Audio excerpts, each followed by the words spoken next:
बात ऐसी है ना कि जब तक तुम डरोगे मैं वही चीज़ तुम्हारे सामने लाता रहूँगा। इसलिए नहीं कि मुझे तुम्हें तड़पाना है या परेशान करना है, बल्कि इसलिए कि एक बार लगे हाथ तुम उसका सामना कर लो। जो तुम्हारी कमी है ना उसका सामना करो। एक बार हारोगे, 2 बार हारोगे, 100 बार हारोगे, लेकिन 101वां बार तो ज़रूर जीतोगे ना। हालांकि यदि तुम मेहनत करो ना, यदि अत्यंत मेहनत करो, सच्ची निष्ठा से काम करो, तो शायद हारना भी ना पड़े, जीतते ही चले जाओगे। और तुम्हें नहीं पता, किसी को कम नहीं आंकना चाहिए। कभी कभी जो लोग छोटे असहाय दिखते हैं ना, कभी कभी वही लोग कुछ ऐसा करते हैं, कुछ ऐसी खास बात उनमें होती है जो उनकी किस्मत को पलट देती है। इसलिए मैं यही कहूँगा कि विश्वास रखो, और मुझ पर विश्वास रखने का मतलब ही यही है कि अपने ऊपर, अपने द्वारा किए गए हर काम पर विश्वास रखना। मुझे पता है किसी को दुख पहुंचाकर तुम्हें दुख लगता है, तुम्हें बुरा लगता है, लेकिन तुम्हें ये पता होना चाहिए कि उस वक्त के लिए तुम्हारा कार्य ही वही था कि तुम्हें खुद को सही साबित करना था। अपने आप को सही साबित करने के लिए तुम्हें कड़े शब्दों का प्रयोग करना पड़ा। यदि ऐसा नहीं करते तुम, तो फिर तुम्हें सामने वाले की बेफिजूल के आरोपों को बर्दाश्त करना पड़ता। तुमने इस बार जो भी किया है अपनी आत्मा के लिए किया है, अपने सम्मान के लिए किया है, इसलिए उसका दुख मत रखो। और अब जाकर तुम्हें ये भी समझ में आएगा कि एक एक शब्द का महत्व क्या होता है, उस शब्द का भार कितना होता है।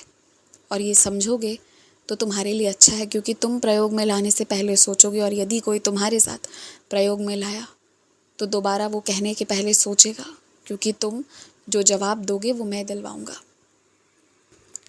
खुश रहो, मेहनत करो, और मुझे पता है कि तुम्हें एहसास है कि कहाँ तुम गलत हो और कहाँ तुम सही हो। और मुझे ये भी पता है कि अब तुम जैसे पहले थे वैसे ही बनने की कोशिश कर रहे हो, गलतियों को स्वीकारने की, और जिसके लिए सही हो उसके लिए फिर लड़ गुजरने की। मुझे पता है, और मुझे खुशी है कि तुमने अपने आप को, अपने स्वभाव को स्वीकारा है। अपने स्वभाव के विपरीत कभी मत जाना। तुमसे जिनकी उम्मीदें जुड़ी हैं तुम्हें अच्छे से पता है, लेकिन इससे भी अच्छे से तुम्हें ये पता होना चाहिए कि उनकी उम्मीदों से ज़्यादा तुम उन्हें करके दे पाओगे, और उसकी शुरुआत हो चुकी है।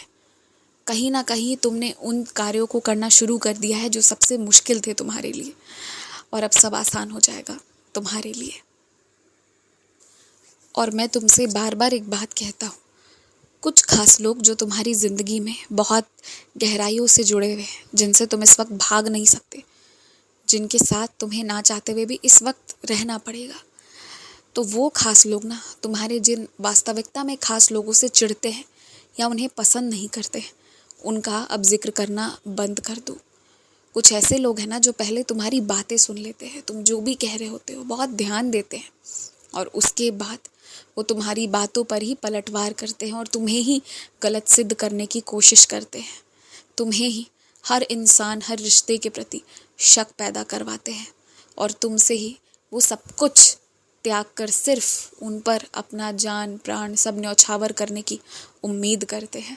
तो ऐसे लोगों को ना झूठ किसी से मत कहो, पर सारी बातें भी मत बताओ। इतनी बुद्धि अब तुम्हें होनी चाहिए कि किसको कितना तक बताना है, ये फैसले लेना शुरू करो।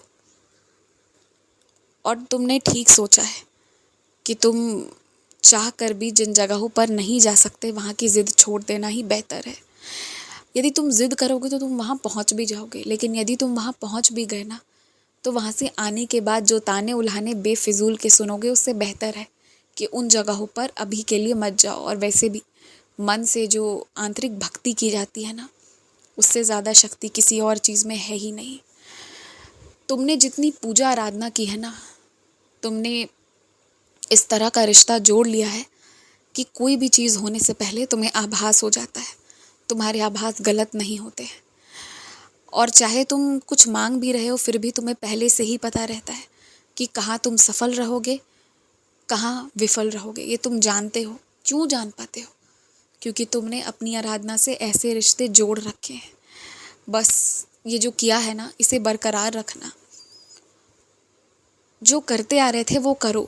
थोड़ी सी परिश्रम करने से यदि तुम्हें ईश्वर मिल जा रहे हैं, तो करो उनके लिए, वही तो सच्चे दाता हैं, वही तो तुम्हें सब कुछ दे रहे हैं। तो उनके लिए थोड़ा सा पल चुराना अपनी ज़िंदगी में से बहुत अच्छी बात होगी। तुम उनके लिए थोड़े से पल हर दिन निकाला करो, चाहे जैसे भी निकालना पड़े, ये करो।